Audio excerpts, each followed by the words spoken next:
So, I know what you did last summer, 2025. I know it's been a while. I'm back. I'll explain later on, but yeah, I mean, check out my community post because I returned to talking about movies. This is a horror focused channel now, so yeah.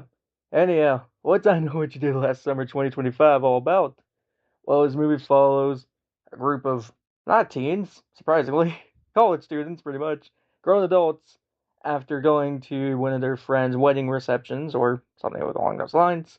They end up, man runs off the road. They're at fault for it. And so a year later, they return back to their hometown, getting letters saying, I know what you did last summer. Also bringing in legacy characters, because this is a part of a franchise. And so here's the thing with this movie. I wasn't all that excited for it, even though I really liked the first two. Well, three, because there's technically three of them. I really liked the first two. Not a fan of the third, of course, because it's pretty bad. So going into this one, I was like, trailers look very Legacy sequel-esque.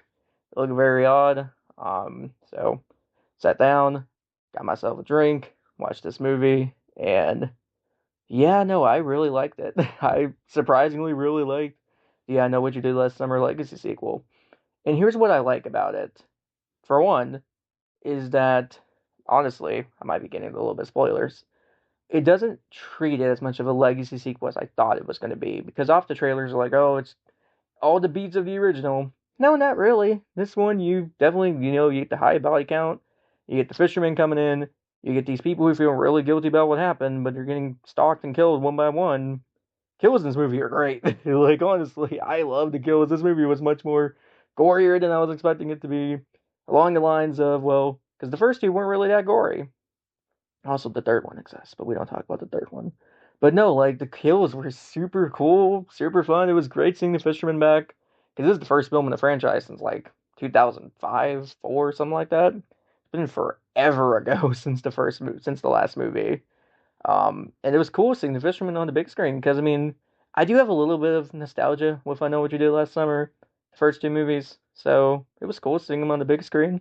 Like I said, with the legacy sequel aspect of this movie, it doesn't fall into the traps of like Scream or Halloween by doing so many callbacks to where it's annoying. They really have fun with it, and it's campy, but it's fun. Like it's really fun seeing some of the cameos throughout this movie. Seeing Jennifer Love Hewitt and Freddie Prinze Jr. back on screen together, it's really cool, and it feels a lot more genuine because you can really feel the filmmaker behind this movie actually likes the franchise, which is weird to say. But like most people nowadays, especially in the horror community, want to like deconstruct horror franchises, which I think is so unnecessary. You could just do what people like about horror movies, which is, like about this franchise, which is, hey, a guy kills people with a hook. And it's really creative. And it's really fun. The group of characters here leave a little to be desired. Most of them don't have a lot of presence or they make really stupid decisions. But there's one character in here, I'm not gonna spoil who it is, but she's great. Thought she was great throughout the whole movie. And the killer reveal, all I gotta say is, without spoilers, one of the killers I saw coming, the other one made me audibly gasp in the theater.